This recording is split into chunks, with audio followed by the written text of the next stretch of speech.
Harka fuunee daawwattoota keenya nageenyi keenya bakka jirtanitti isin dhaqqabu jennaa oduu isinitti himna.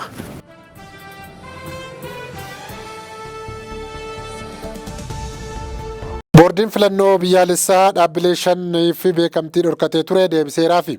Boordiin filannoo Itoophiyaa ji'a tokko dura lakkoofsa miseensota dubartootaa hin qabneen maallaqa harkaa fudhataniiru kora sabaa hin gaggeeffanne akkasumas herreegni isaanii qoratamee naaf hin gabaafamne jechuun dhaabbilee siyaasaa 11 irraa beekamtii kaasee ture. Warri beekamtiin irraa mulqame keessaa 5 isaanii amma deebisanii boordicharraa beekamtiin seeraa qabeessummaa argataniiru.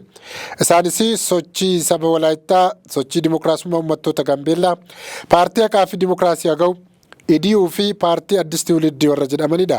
5 isaanii qarshii sobaan fudhatanii deebisanii dhiifama gaafatanii boordichas haala isaa waan ibsaniif uggura isaan irra kaa'ee ture akka kaasee fi boordichi natti meera kan jedhe riippoortarsidha. Taarifni kaffaltii geejjiba baaburaa Finfinnee daballiin taasifamuuf akka jiru biiroon geejjiba magaalichaa beeksise. Taarifa kaffaltii geejjiba baabura magaalaa Finfinneetti fooyyessiin gatii taasifamuuf ta'u biiroon geejjiba magaalaa Finfinnee beeksiseera. Taarifa tajaajila geejjiba baaburaa yeroo ammaa hojiirra oolaa jiru qarshii 10 irraa gara qarshii 20tti fooyyessuuf akka jiru biiroon geejjiba magaalichaa ibseera. Tajaajila geejjiba baaburaan guyyaatti imaltoota 10,000 olitti tilmaamaman keessummeeffamaa akka jiru biirichi kaaseera. Fooyyessiin kaffaltii tajaajilaa kunis akka lakkoofsa Itoophiyaatti gaafa muddee tokko bara 2017 irraa eegalee hojiirra akka ooludha biirichi kan beeksise. Hidhaa laga Mormor irraa qurxummiin toonii 561 ol oomishameera jedha mootummaan naannoo Beenishaangul Gumuz. Adoolessa bara 2024 irraa kaasee hidhaa haaromsa guddicha Itoophiyaan ijaaraa jirtu irraa qurxummiin toonii 561 ol oomishamuu waldaaleen oomisha qurxummii naannoo Gaambeellaa ibsaniiru. Waldaaleen 22 seeraan gurmaa'uun hidhaa haaromsaatii qurxummii oomishaa jiraachuu itti aanaan hoogganaa biiroo qonnaa naannoo Beenishaangul Gumuz Dr. Biraanuu Itichaa ibsaniiru. Oomishni qurxummii kun gabaa naannoo Idichaatti giddugaleessa Itoophiyaatti argamaniif dhiyaachaa akka jirudha kan biiroon qonnaa naannichaa ibse. Hidhaa haaromsa guddicha Itoophiyaan ijaaraa jirtu annisa maddisiisurra darbeessi dargaggootaa fi carraa hojii bal'aa uumaa akka jirudha hoogganaan kun kan isaan himan.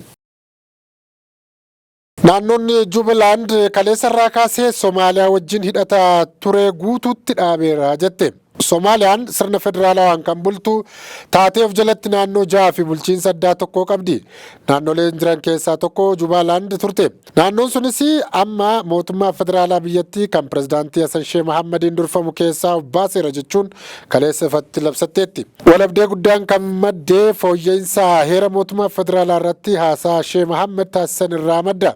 Haga yoonaatti Somaaliyaa keessatti filannoon alkallattii godhameen uummanni mootummaa isaa filataa ture. Amma gara filannoo kallattiitti jijjiiramee sirna federaalaa irraa gara sirna pirezidaantummaatti haa geeddaramu jedhamnaan naannoleen lama mormii keessa ba'ani. Isaanis naannoo Puutlaand, naannoo Jubaalaandidha. Naannoo Jubaalaand akka heera turetti torbee kana filannoo gootee marroo lammaffaaf aangoo irra turan Ahmed Mohammad Adoobeetiin deebisee pirezidaantii taasistee filatte.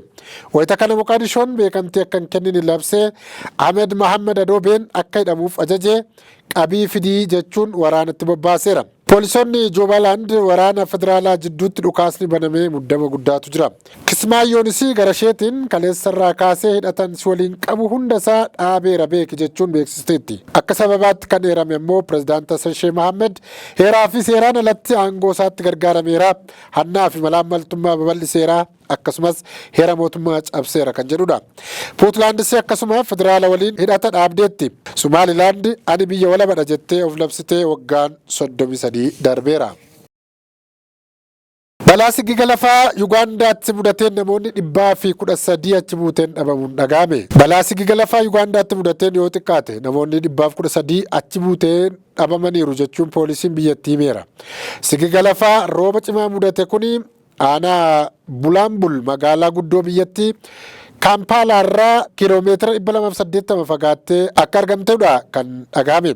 Rooba cimaa gaarreen aanaa Bulaambulitti roobeen sigiga lafaa uumameen Yugaandaatti lubbuun namoota 15 darbuu dhaabbanni fannoo diimaa Yuugaandaa yommuu beeksisu akka aangaa'onni biyyattii manitti immoo lakkoofsi namoota du'anii gara 30tti ol guddachuun oolu jedhani. Aanaa Bulaambul kan Kaampaalaa gara lixaatti fageenya kiiloomeetira 280 irratti argamtu gandoota 6 keessatti manneen jireenyaa 40 sababa sigagaa lafaa kanaan roobii darbe halkan lafa jalatti awwaalamu dhaabbileen baraarsitootaa yommuu ibsan balaan sunis lafa hektaara 20 irratti balaa cimaa geessiseera jedhameera. Suuraaleewwanii fi viidiyoowwan toora miidiyaa hawaasaa irratti gadhiifaman akka agarsiisanitti namoota lafa jalatti awwaalaman yommuu qotanii baasanii fi manneen kaan walakkaan kaan ammoo guutummaatti kan liqimfamanii jirantu mul'ata. Awustiraaliyaan labsii daa'imman ganna 16 gadii miidiyaa hawaasaa irraa dhorku raggaasiste. Miidhaa gama miidiyaa hawaasaatiin daa'imman irraa dhaqqabu hir'isuuf paarlaamaan Awustiraaliyaa labsicha kan raggaasise. Ministeerri muummee Awustiraaliyaa Antooniyoo Albaaneesis dargaggoota miidhaa gama miidiyaa hawaasaan isaan mudatu hambisuuf labsiin kun akka barbaachisedha kan isaan miidiyaa biyyattiif himan. Labsii kana fakkaatu Faransaay bara darbee daa'imman umriin isaanii waggaa 15 gadii ta'e eeyyama maatii malee miidiyaan hawaasaa akka hin fayyadamne kan raggaasiste yoo ta'u sababa appilikeeshinii VPN jedhamuun cabsanii seenaniif guutummaatti to'achuu akka hin dandeenyes dhagaameera. Labsiin kun akka Associated Press baasetti seera addunyaa isa jalqabaa ta'aa jedheera. Labsii kana fakkaatu kutaa Ameerikaa Yuutaa keessattis baasuuf yaaliin taasifamee abbaan murtii federaalaa heera mootummaa faallessa jechuun waan mormaniif hojiirra oolle. Miidiyaaleen hawaasummaa amma Awustiraaliyaan daa'imman umuriin isaanii ganna 16 dhorkamanis TikTokii, Feesbuukii, Snapchat, Reddit, X fi Instagramii akka ta'edha kan dhaga'ame. Daawwattoota keenya oduu har'aaf jennu asumaan goolabnaa nagaan nuuf tura.